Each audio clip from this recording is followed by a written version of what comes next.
विकी कौशलचा बहुचर्चित चित्रपट छावा अखेर 14 फेब्रुवारीला रिलीज झाला। विकी कौशल, अक्षय खन्ना आणि रश्मिका मंदना यांचा हिस्टॉरिकल एपिक ड्रामा असलेली फिल्म छावाची रिलीज पूर्वीपासून खूप चर्चा रंगली होती।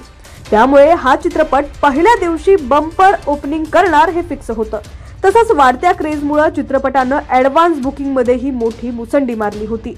अशातच अखेर काल शुक्रवारी 14 फेब्रुवारी 2025 ला छावा रिलीज झाला आणि त्याच्या डरकाळीनं बॉक्स ऑफिसवर जणू वादळच आलं। विकी कौशलच्या छावानं थिएटरमध्ये रिलीज होताच धुमाकूळ घातलेला आहे। फिल्ममध्ये विकी कौशलनं छत्रपती शिवाजी महाराजांचे सुपुत्र छत्रपती संभाजी महाराजांची भूमिका रुपेरी पडद्यावरती साकारली, तर रश्मिका मंदनानं महाराणी येसुबाईंची भूमिका साकारली आहे। तसंच बॉलिवूड अभिनेता अक्षय खन्नानं मुघल बादशाह औरंगजेब रुपेरी पडद्यावर साकारलेला आहे।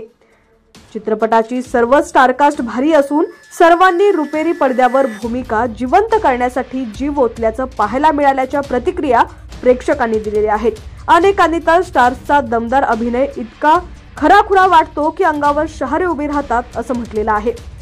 या चित्रपटानं 2025 मध्ये प्रदर्शित झालेल्या सर्व चित्रपटांचे रेकॉर्ड मोडलेले आहेत आणि वर्षातील सर्वात मोठ्या ओपनरचा विक्रमही केलाय। आता छावाच्या रिलीजच्या पहिल्या दिवशीच्या कमाईचे सुरुवातीचे आकडे समोर आलेले आहेत।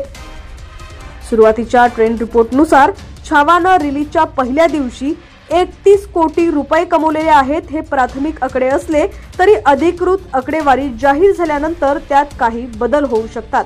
छावानं 2025 मध्ये प्रदर्शित झालेल्या दक्षिणेकडील चित्रपटांपासून ते बॉलिवूड पर्यंतच्या सर्व चित्रपटांच्या पहिल्या दिवसाच्या कलेक्शनना मागे टाकलंय आणि वर्षातील सर्वात मोठा ओपनर बनलाय।